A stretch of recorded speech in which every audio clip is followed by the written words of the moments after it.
The story began with a sudden storm. Artist David, who was working, looked out at the worsening weather. He decided to take his wife Stephanie and son Billy to the basement for the night. Not long after they left, a tree from the neighbor's yard crashed through his studio. The next morning, David discovered that the storm had not only destroyed most of the boathouse, but also left something strange, an eerie mist pouring down from the mountains. They had never seen such a phenomenon before. David decided to drive into town to buy supplies, but before that, he wanted to talk to his neighbor Brent about compensation. Brent was a well-known lawyer in town, and taking advantage of him was never easy. Yet this time, Brent surprisingly agreed to pay for the damages. The reason was that his own car had been crushed by a tree, so he needed to borrow David's vehicle to buy his own supplies. On their way, they noticed military vehicles rushing toward the descending mist. David didn't think much of it. His only concern was stocking up at the supermarket before the weather grew worse. The store was crowded with people. While David was chatting with other customers, a military police officer suddenly walked in. Their presence usually meant something serious. Sure enough, the next second, a loud emergency siren blared across the town. People looked outside in confusion,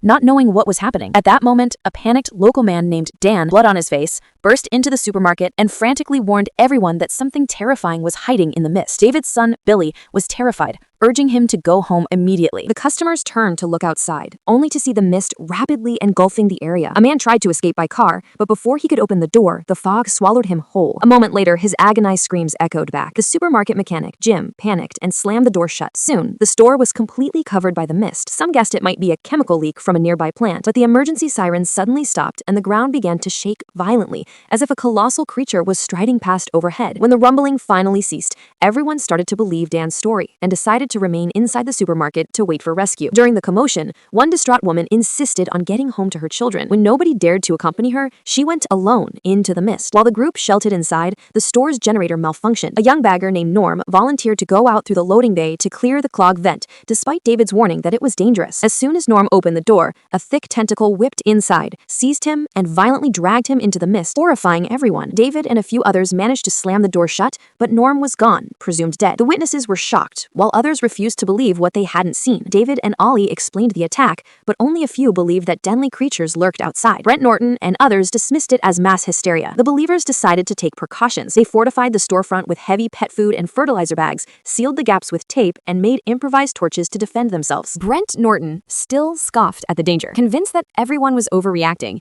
he gathered a small group of skeptics to leave the supermarket for help. Ignoring David's pleas, one biker offered to fetch a shotgun from his truck. To track his progress, David tied a long rope around the man's waist. Then, Brent and the others stepped into the mist and vanished. Moments later, the rope went taut with a violent jerk, then suddenly slackened. When the group pulled it back, they were horrified to find only the bloody lower half of the biker's body. This gruesome sight proved that monsters were truly inside the mist. Immediately afterward, blood-curdling screams rang out from the fog. It was clear that Brent and the rest of his group had also been attacked, and none of them made it back. By nightfall, the supermarket was running on backup generator power. At that time, swarms of giant flying insects were drawn to the bright lights, buzzing and clustering all over the store's windows. When one of the windows shattered, countless giant insects and reptilian bird-like predators poured into the supermarket, attacking the trapped shoppers. Panic erupted as survivors fought back desperately. One man tried to use a burning mop as a torch, but accidentally set himself on fire and suffered severe burns. 2 more people were killed in the chaos,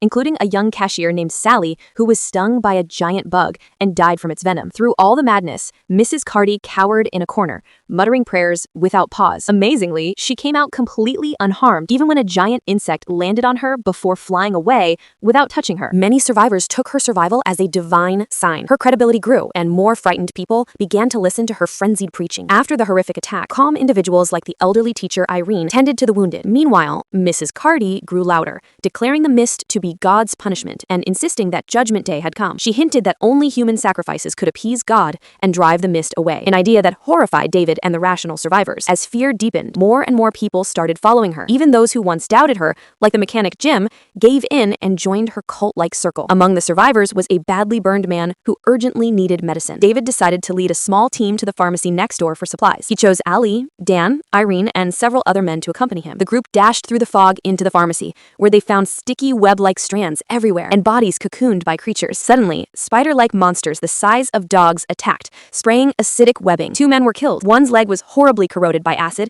while another was bitten, injected with venom, and died almost instantly. David and the rest fought back fiercely, then retreated, racing back to the supermarket empty-handed and shaken. The failure worsened the group's despair. Mrs. Carty, who had opposed the trip from the start, seized the moment to declare that leaving the store had angered God and caused divine punishment. She tightened her grip on the crowd, assuring her growing flock that as long as they stayed inside and prayed, they would remain under God's protection. Among the trapped people were 3 soldiers from the nearby Arrowhead base. By the next day, 2 of them had barricaded themselves in the storage room out of fear and guilt. At dawn, the last soldier, Private Wayne Jessup, was dragged before the crowd by Carmi's followers, who demanded answers. Under their pressure, Jessup broke down. He confessed that the Arrowhead Project had tried to open a portal to another dimension, but something went terribly wrong, unleashing creatures into the world. The revelation drove the mob into a frenzy. They beat Jessup savagely, and one man stabbed him repeatedly with a knife. The wounded soldier was then shoved outside as a sacrifice. A monstrous praying mantis-like creature emerged from the mist and devoured him on the spot, horrifying the onlookers. By then,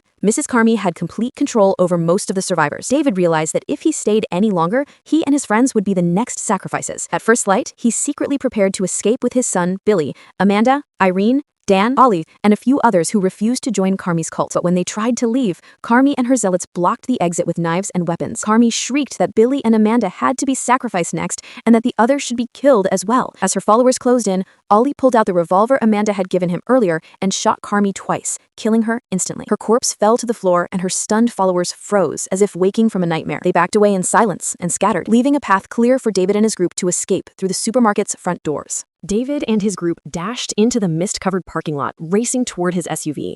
The dense fog made it almost impossible for them to see one another. Just as they neared the vehicle, the giant praying mantis-like creature reappeared and lunged at the group, seizing Ollie and tearing him apart. At the same time, 2 other members, Mayan and Ambrose, were attacked by the smaller spider-like creatures hiding in the fog and were brutally killed. Seeing this, Manager Bud completely lost his nerve. He turned and ran back to the supermarket in terror, where the people inside let him back in. Despite the losses, David grabbed his son Billy and fought to get Amanda, Dan, and Irene to the vehicle. The 5 survivors climbed into David's truck, locked the doors, and sped out of the parking lot, driving away from the supermarket. David did not leave town immediately. First, he drove to his home to check on his wife, Stephanie. The sight that greeted him filled him with despair. His house had been destroyed, and Stephanie's lifeless body was cocooned in layers of webbing, showing she had fallen victim to the spider-like creatures. Overwhelmed with grief, David got back in the car and continued driving south with the others, choking back his sorrow as he hoped to outrun the mist and find a chance of rescue. As they traveled, they witnessed stunning sights. The town and the surrounding area lay in ruins, as if an apocalypse had swept through. While crossing a road, they saw an enormous 6-legged creature, hundreds of feet tall, lumbering through the mist across their path. So colossal, it defied human comprehension. The appearance of this gigantic being underscored the bleakness and helplessness of their situation. Still, David kept driving until his SUV ran out of gas after many miles, coming to a halt on a fog-shrouded rural highway. At that point, the 5 people in the car were stranded in the endless mist with no fuel, no escape, and no hope of rescue in sight. After agonizing deliberation, they accepted a desperate solution. Rather than wait to be torn apart by monsters, they would choose a quick and merciful end. With tears in his eyes, David raised the revolver, which had only 4 bullets left, and resolved to give his companions and his child a painless release himself, rather than let them fall into the creature's claws. In utter despair, he shot each of the other survivors in the car, Amanda, Dan, and Irene, and finally took the life of his own young son, Billy. As the gunshots echoed inside the vehicle, the 4 companions slumped lifelessly one by one. With all bullets spent, David was left alive, alone, trembling with agony and shock. He then stumbled out of the car, intending to let the creatures come and take him. Moments after, David stepped out of the car and cried out in despair. The mist around him began to slowly lift. A beam of bright light cut through the fog